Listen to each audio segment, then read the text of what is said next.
The Industrial Revolution.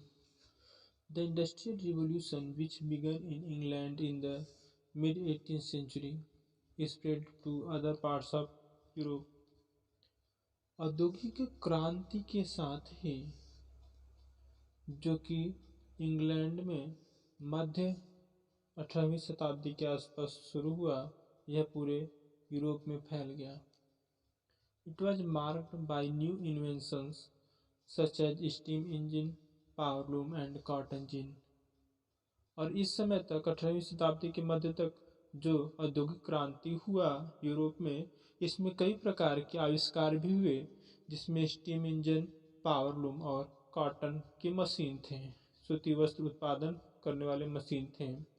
Through voyages of discovery, Europeans got to know about vast areas all over the world, which could provide cheap raw materials, labor, and also serve as markets for the finished products. यह जो औद्योगिक क्रांति हुई इस दौरान और उसके साथ साथ जो समुद्री यात्रा यूरोपीय वासी कर रहे थे, उसके माध्यम से उन्हें बहुत से ऐसे क्षेत्रों के बारे में पता चला, भारत और उसके साथ साथ विश्व के अन्य क्षेत्रों में के बारे में पता चला, जहाँ से वे आसानी से सस्ते दामों पर कच्चे पदार्थों को खरीद सकते थे और उन पदार्थों को लाने और ले जाने के लिए सस्ते और अच्छे मजदूर को प्राप्त कर सकते थे। और उसके साथ साथ विश्व के अन्य क्षेत्रों में अच्छे बाजार की को भी प्राप्त कर पा रहे थे, जिसमें इन उद्योगों में बनाई गई वस्तुओं को ले जाकर आसानी से बेच भी सकते थे। The race for capturing this new unexplored areas, इन यूरोपीय वासियों में जो यह प्रतिस्पर्धा शुरू हो गया इन वस्तुओं को बेचने और खरीदने का, उसमें saw the establishment of various colonies, जिसके अंतर्गत विभिन्न प्रकार की बस्तियों का निर्माण होना शुरू हो गया। Europeans power in different parts of the world including India, और उसके साथ साथ यूरोपीय शक्तियाँ जो थी भारत और भारत के साथ साथ विश्व के अन्य क्षेत्रों में भी स्थापित होना शुरू हो गई। द अमेरिकन रिवॉल्यूशन, अमेरिकी क्रांति। The Declaration of Independence, July 4, 1776 of America contained a truly revolutionary idea. अमेरिकी क्रांति। अमेरिकी वासियों ने जब 4 जुलाई 1776 में उन्होंने घोषणा किया अमेरिका के स्वतंत्रता का, जिसमें पूर्ण रूप से क्रांतिकारी विचारधाराएं थी। अमेरिकन वासियों में जब वे स्वतंत्र हुए तो उनमें एक क्रांतिकारी विचारधाराएं थी। It asserted that all men are created equal, जिनमें यह प्रमुख विचार था कि सभी मनुष्य जो हैं समान हैं। They are endowed by their creator with certain inalienable right, and among these rights are life, liberty and the pursuit of happiness.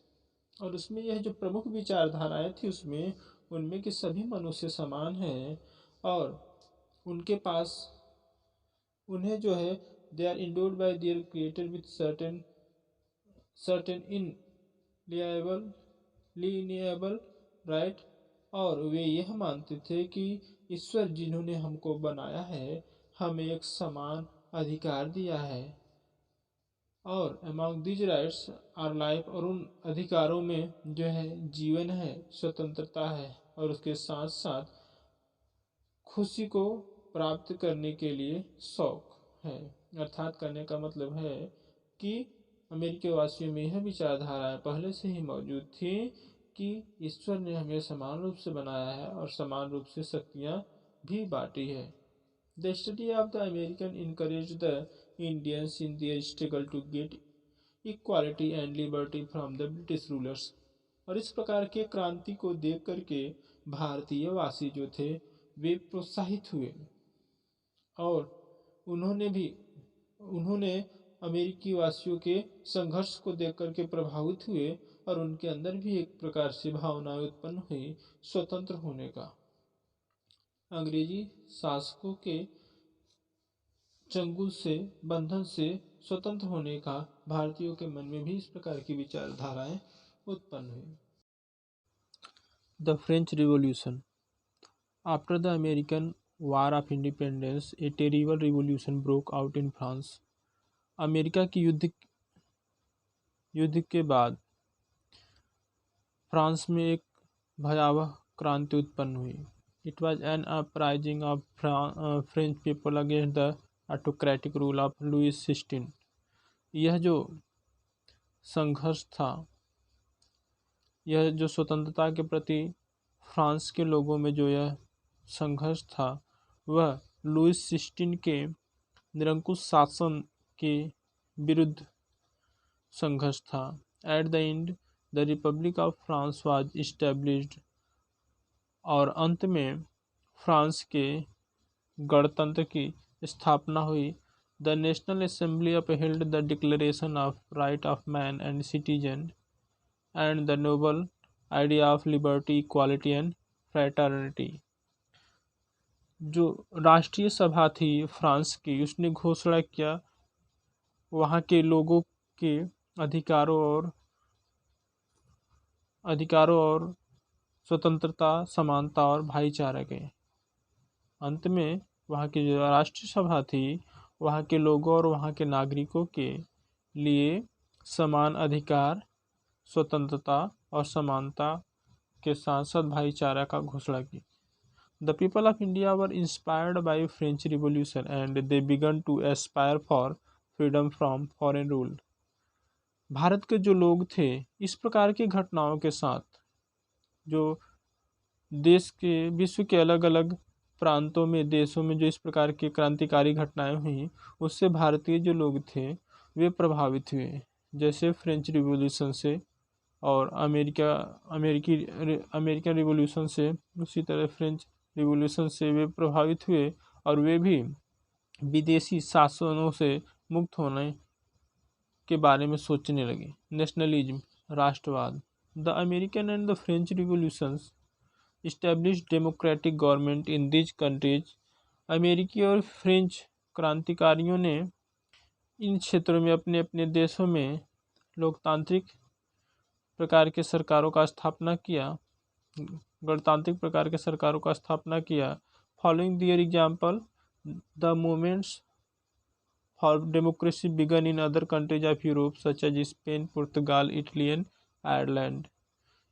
इस प्रकार के उदाहरणों को मानते हुए यह जो लोकतंत्रकारी आंदोलन था, वह विश्व के अन्य देशों में भी धीरे धीरे शुरू हो चुका था, जिसमें यूरोप का जो देश था वह स्पेन, पुर्तगाल, इटली और आयरलैंड था। This new wave of nationalism which had spread all over the world inspired the Indians to organize a movement for freedom of their country from British rule। इस प्रकार का जो राष्ट्रवाद था, विश्व के अलग अलग देशों में इस प्रकार की जो राष्ट्रवाद था, स्वतंत्रता के प्रति जो राष्ट्रवाद था, वह विश्व के अन्य देशों को भी प्रभावित किया, जिसमें भारतीय भी थे। उन्होंने भी इससे प्रभावित होकर के उन्होंने एक संगठन का निर्माण करने को सोचा, जिससे कि वह संगठन कार्य करके इस ब्रिटिश रूल से मुक्त होने का प्रयास किया।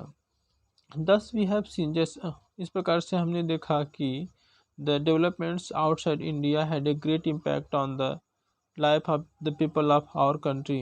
इस प्रकार से हम देख सकते हैं कि विश्व के अन्य देशों में इस प्रकार के संघर्षों से भारतीय जो थे उनके जीवन पर बहुत ही महत्वपूर्ण प्रभाव पड़ा।